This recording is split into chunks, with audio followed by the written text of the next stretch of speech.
Welcome to citizens pulse. నేను మీ రాజేష్.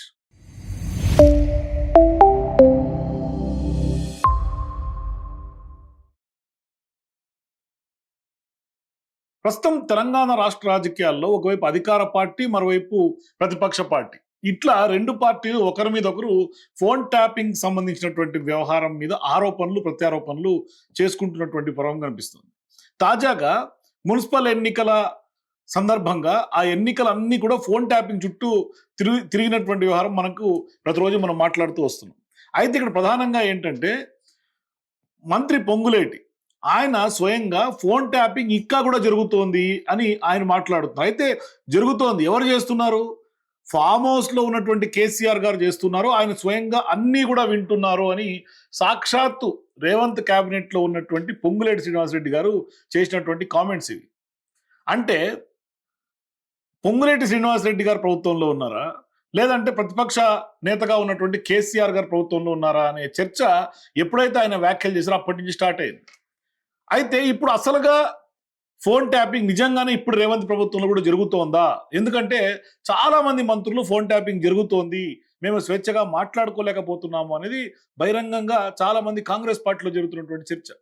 అంటే ఇప్పటికి కూడా ఇంటెలిజెన్స్ వర్గాలు ఖచ్చితంగా మనం ఎవరు మాట్లాడుకున్నా వింటున్నారు అనేది కొంత రాజకీయాల్లో ఉన్నటువంటి రాజకీయ వర్గాల్లో ఉన్నటువంటి చర్చ కూడా ఇదే.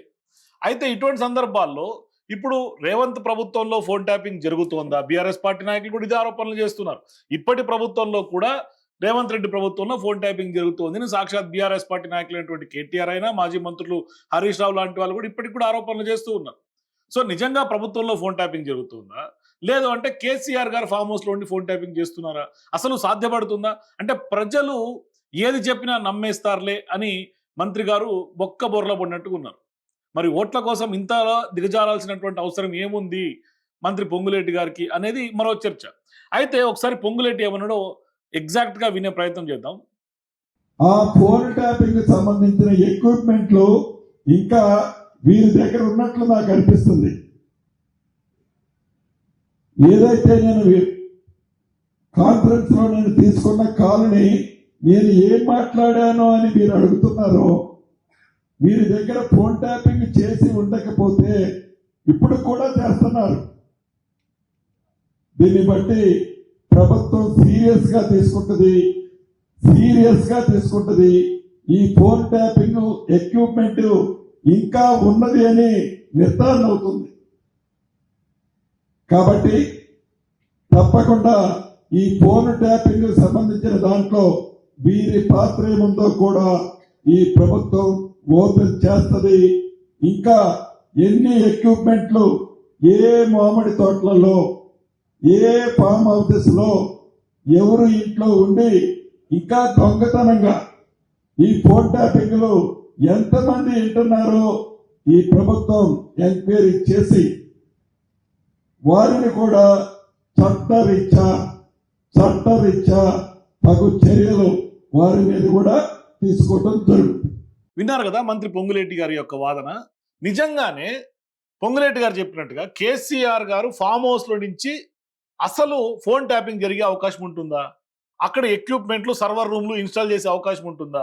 సరే, ఎవరైనా ఒక ప్రైవేట్ వ్యక్తి ప్రభుత్వంలో ఉన్నటువంటి పెద్దల ఫోన్లు ట్యాప్ చేసే సందర్భమో, అవకాశమో, అటువంటి వెసులుబాటు ఉంటుందా?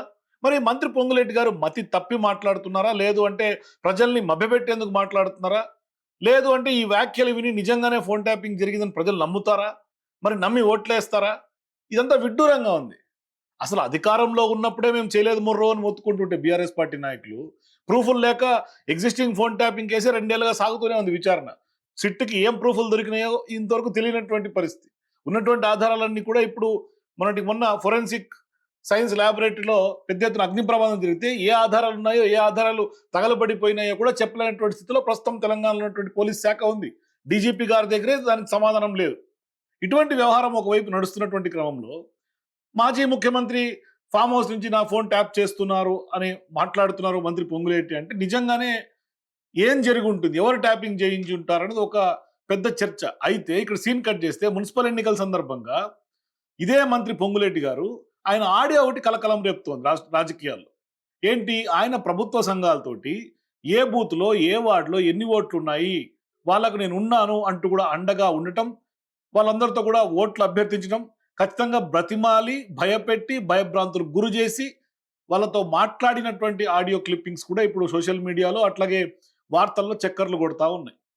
అయితే ఇప్పుడు ఈ యొక్క ఆడియో సహజంగా మంత్రులు ఇతరులతో మాట్లాడినటువంటి ఆడియో కూడా బయటకు వస్తుంది అంటే ఎవరు బయటికి లీక్ చేసి ఉంటారు. అయితే ఒకటి ఉద్యోగ సంఘాలతో ఎప్పుడైతే బేరసారాలు పొంగులేటి శ్రీనివాసరెడ్డి చేశారో ఆ యొక్క వ్యవహారాన్ని ఫోన్లో మాట్లాడినటువంటి ఆ ఉద్యోగ సంఘాలన్నా రికార్డ్ చేసి బయటికి వదలాలి, మీడియాకి లీకులు ఇవ్వాలి, లేకుంటే కొంత సోషల్ మీడియాలో సర్క్యులేట్ చేయాలి. లేదు అంటే మంత్రికి సంబంధించినటువంటి వ్యవహారం ఆయన ఎట్లాగూ లీక్ చేసుకునే అవకాశం లేదు. ఆయనే ఓట్లను అడుక్కుంటూ అభ్యర్థిస్తున్నటువంటి సందర్భంగా ఆయన హామీలు ఇచ్చి వాళ్ళకి కొంత ప్రజాస్వామ్యాన్ని కూని చేసే విధంగా ఆయన మాట్లాడినటువంటి వ్యవహారం చూస్తే ఆయనంతకు ఆయనే ఖచ్చితంగా ఇరుక్కునే అవకాశాలు లేదు. మరి ఇప్పుడు నిజంగా ఈ ఫోన్ ట్యాపింగ్ జరుగుతోంది అని బీఆర్ఎస్ పార్టీ నేతలు ఆరోపిస్తున్నారు. మరోవైపు ఆయన ఆడియో వైరల్ అవుతా ఉంది. ఇప్పుడు ఇది పెద్ద రచ్చకు దారితీస్తా ఉంది. ఎందుకు రచ్చకు దారితీస్తా ఉందంటే జడ్సన్ గారు పెద్ద ఎత్తున ఇప్పటికే స్టేట్ ఎలక్షన్ కమిషన్కి వెళ్ళటం, అక్కడ కంప్లైంట్ ఇవ్వటం, పెద్ద ఎత్తున గగ్గోలు పెట్టడం, అసలు ప్రజాస్వామ్యానికి కూని చేస్తున్నారు మంత్రి పొంగులేటి అంటూ కూడా మాట్లాడటం. అంటే ఒక మంత్రిగా ఉండి ఉద్యోగ సంఘాలతో ఈ విధంగా ఎట్లా మాట్లాడతారు అని జడ్సన్ గారు నిలదీస్తున్నారు. రాష్ట్ర రెవెన్యూ మంత్రి ఈరోజు బాజాప్తా ఈరోజు ప్రజాస్వామ్యాన్ని కూని చేసిండ్రు. ఎట్లా కూని చేసిందంటే ఈరోజు ప్రభుత్వ ఉద్యోగులుగా ఉన్నటువంటి టీజీఓ టీఎన్జిఓ నాయకులతోని మమ్మల్ని ఎన్నికల్లో ఓట్లు వేపియాలి, ఉద్యోగ నాయకులు కూడా ఎట్లా ఓట్లు వేపిస్తాం, ఏ బూత్లలో ఎన్నెట్లో ఓట్లున్నాయి, మీకు బంగారు పళ్ళంలో పెట్టి గెలిపిస్తామని చెప్పి స్పష్టంగా చెప్తూ ఉన్నారు. ఆయన పొంగులేటి ప్రవర్తించినటువంటి తీరు ఇప్పుడు ఆడియో కలకలం రేపుతోంది. అయితే ఇక్కడ ప్రధానంగా చర్చ ఏంటంటే నిజంగానే ఫామ్ హౌస్లో ఉన్నటువంటి కేసీఆర్ గారు ఫోన్ ట్యాపింగ్ చేసే వెసులుబాటు లేదు కాబట్టి మరి ఇప్పుడు ఎవరు లీక్ చేసి ఉంటారు ఈ యొక్క ఆడియోని? మరి ఎవరు ట్యాప్ చేసి ఉంటారు? నిజంగా ట్యాపింగ్ జరిగిందా, లేకుంటే రికార్డ్ చేసినటువంటి వాయిస్ బయటకు వచ్చిందా? పొంగులేటి వెనకాల స్కెచ్ ఏమై ఉంటుంది అంటే గత కొంతకాలంగా మొన్నటికి మొన్న 3 రోజుల క్రితం సిపిఐకి సంబంధించినటువంటి నారాయణ గారు ఆయన రేవంత్ రెడ్డి గారికి థ్రెట్ ఎవరి వల్ల లేదు, కేవలం పొంగులేటి వల్లే, మంత్రి పొంగులేటి వల్లే ఉంది అని ఆయన మాట్లాడారు. శ్రీనివాస్ రెడ్డి వల్ల రేవంత్ రెడ్డికి బుక్ వస్తారు. ఇలా సంజయ్ గారు అంత వారసు దృష్టిలో పెట్టుకోండి. అయితే ఇప్పుడు ఎప్పుడైతే రేవంత్కి పొంగులేటితో థ్రెట్ ఉందని భావించారో ప్రస్తుతం ఆ వ్యవహారం సంబంధించి ఏమన్నా కొంత ఇప్పుడున్నటువంటి ప్రభుత్వంలో పెద్దలు ఏమన్నా ఈ యొక్క వ్యవహారాన్ని బయట పెట్టారా అన్న అనుమానాలు కూడా వస్తుంది. ప్రస్తుతం రాజకీయ వర్గంలో ఇదే చర్చ జరుగుతుంది. ఎప్పుడైతే మంత్రి పొంగులేటి గారు ఇప్పుడున్నటువంటి సీఎం రేవంత్ రెడ్డి గారికి థ్రెట్ అవుతున్నారో మరి కొంత ఆ వ్యవహారంలో ఏమన్నా మంత్రి పొంగులేటి గారిని ఇటువంటి సందర్భంగా ఈ ఆడియో లీక్ చేశారా అనేది చర్చ. మరి నిజంగా ఎవరు లీక్ చేశారు, ఎవరు ట్యాప్ చేశారు, ఇది పైనున్నటువంటి ఈశ్వరుడికి ఎరుక. మరి నిజంగానే ఏం జరిగిందనేది, అసలు ఎట్లా ఈ ఆడియో లీక్ అయింది, ఎవరి వల్ల లీక్ అయింది అనేది, అంటే ఒక మంత్రి మాట్లాడినటువంటి మాటలకే తెలంగాణ ప్రభుత్వంలో బహిరంగంగా స్వేచ్ఛ లేకుండా పోతే ఎవరు ఫోన్లు మాట్లాడలేనటువంటి పరిస్థితి. అంటే సాక్షాత్తు రేవంత్ క్యాబినెట్లో ఉన్నటువంటి మంత్రి మాట్లాడినటువంటి ఒక ప్రైవేట్ ఫోన్ కాల్ సంభాషణ అది బయటికి ఎట్లా లీక్ అవుతుంది? ఎవరు రికార్డ్ చేసి ఉంటారు? అంటే దాన్ని కూడా మనం అంటే అంత స్వేచ్ఛ లేకుండా మనం ఉన్నాము అంటే చాలా ఇబ్బందికరమైనటువంటి పరిస్థితుల్లో మనం అందరం కూడా ఉన్నట్టుగానే మనం భావించాల్సినటువంటి అవసరం ఉంది. కాబట్టి ఖచ్చితంగా మరి ఆయన వ్యవహరించినటువంటి తీరు పట్ల ఇప్పుడు జడ్సన్ గారు పెద్ద ఎత్తున పోరాటానికి తెరలేపుతా ఉన్నారు. మరి ఎలక్షన్ కమిషన్ పెద్ద ఎత్తున ఇవాళ ఎన్నికలు జరుగుతున్నటువంటి తీరు చూస్తే కూడా అంత గందరగోళం. ఒకరు మా ఓటు మీరేశారంటారు, నా ఓటు మిస్ అయిందంటారు. జగ్గారెడ్డి గారు అయితే ఏకంగా పోలీసులకు వార్నింగ్ ఇస్తున్నారు.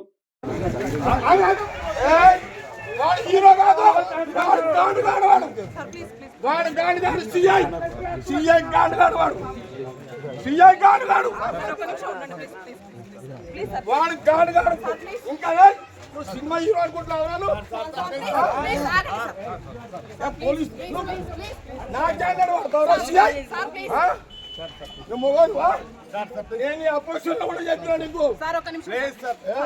చూసారు కదా, నేను అస్సలు వదిలిపెట్టా అని సిఐకి వార్నింగ్ ఇస్తూ ఉన్నాడు. మరి ఇంత వ్యవహారం నడుస్తూ ఉంటే స్టేట్లో నిజంగా లా అండ్ ఆర్డర్ కంట్రోల్గా ఉందా? ఎందుకంటే ఇంత వ్యవహారం ఇప్పుడు మనం మధ్యాహ్నం తర్వాత చూసుకుంటే పోలింగ్ పర్సెంటేజ్ అంతా బుర్కాల్లో పోయి దొంగ ఓటేస్తున్నారు. అధికార పార్టీ నాయకులు కండువాలు తీసేయమంటే కూడా పోలీసుల పట్ల రుబాబు దురుసు పోలీసుల పట్ల తిరగబడుతున్నటువంటి సందర్భాలు ఉన్నాయి. మరి అధికార పార్టీ నాయకులు, కాంగ్రెస్ పార్టీ నాయకులు ఎందుకు ఈ విధంగా ప్రవర్తిస్తున్నారు అనేది ప్రజలకి అర్థం కానటువంటి పరిస్థితి. అంటే మున్సిపల్ ఎన్నికల్లో గెలవడం కోసం ఏ స్టేజ్కైనా దిగజారేందుకు సిద్ధంగా ఉన్నారు కాంగ్రెస్ పార్టీ నాయకులు. ఎందుకంటే ముఖ్యమంత్రి గారు ఇప్పటికే చెప్పేశారు, ఆయన స్పష్టంగా త్రికోణ పోటీ ఉంది, ట్రయాంగిల్ వార్ జరుగుతూ ఉంది. మేము మొదటిసారిగా మున్సిపల్ ఎన్నికల్లో కాంగ్రెస్ పార్టీ వెళ్ళి ఓట్లు అడుక్కుంటున్నాం అధికార పార్టీ కానీ ఆయన చెప్పారు. ఎందుకంటే ఆయన ఒప్పుకుంటున్నాడు, వార్ వన్ సైడ్ లేదనే విషయాన్ని సీఎం రేవంత్ రెడ్డి గారే ఒప్పుకుంటున్నారు.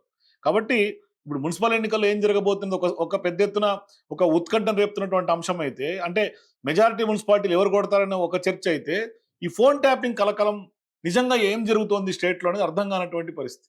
ఒకసారి మీరు కూడా ఈ మంత్రి పొంగులేటికి సంబంధించినటువంటి ఆడియో ఎట్లా లీక్ అయి ఉంటుంది, ఎవరు లీక్ చేసి ఉంటారు, దీని వెనకాల సూత్రధారులు ఎవరు, పాత్రధారులు ఎవరు, ఎవరి ట్రాప్లో ఎవరు పడ్డారు, ఏం జరుగుతోంది, మీ అభిప్రాయాలను కింద కామెంట్ సెక్షన్ తెలియజేయండి.